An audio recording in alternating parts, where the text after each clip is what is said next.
What is gaslighting and how do you know if you're a victim? In this film, we'll be sharing information and signs to look out for if you think someone is gaslighting you. So what is gaslighting?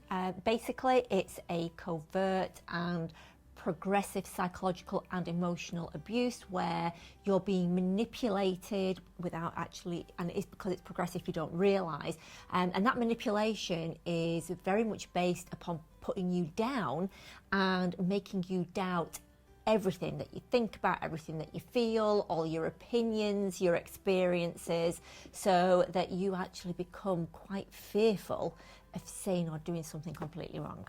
You'll find that the perpetrator will deny things that have happened, will disagree with your version of events, and even any experiences that you have, you are then caused to question, did I actually say that?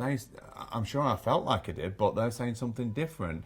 And it's quite disconcerting that you feel that you can actually feel that you're losing sense of reality.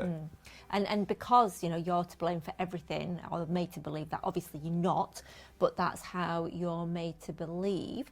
The person that's actually conducting this act will take no responsibility for anything. So no matter, even if you were to address something and say, oh no, I think you got that wrong, they will deny that. Even if you were to say, listen, please don't do that because it really hurt my feelings, they will tell you that actually it's all your fault and you're just far too sensitive. And that's right. They constantly make you feel that everything that goes wrong is down to you. Yeah. It's your fault. And therefore you start questioning everything that you do.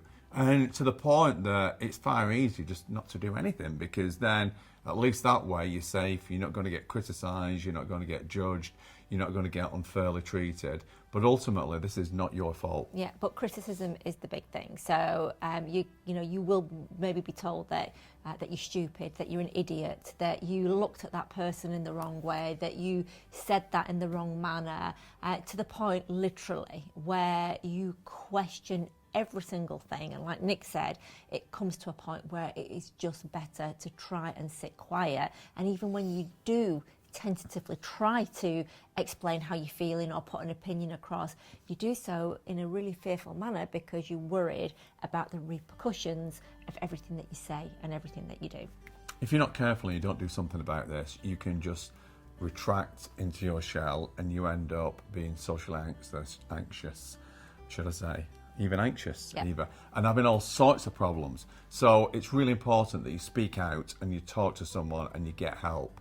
So a trusted friend, a family member who you can also trust, or speak to your GP and ask for help, or the National Domestic Abuse Helpline, Yeah. who will be happy to help. Yeah, and what they will do is they will give you an impartial and a non-judgmental opinion as to, because I know that you might be questioning yourself right now, but speaking to a third party, particularly someone like the Domestic Abuse Helpline, they will be able to give you an impartial and educated opinion as to whether you are a victim of gaslighting, and then more so be able to give you some help, support and direction, and all done in confidence. So please do speak out. Nobody deserves to be treated badly. Nobody deserves to be doubted or spoken to in any way but respectfully. And do subscribe to our channel, because in addition to the films that we've got here already, we are adding more films on, and even films explaining why people gaslight. Why does the perpetrator become the gaslighter? What is the purpose behind it, so that you can understand that actually this is 100% not your fault.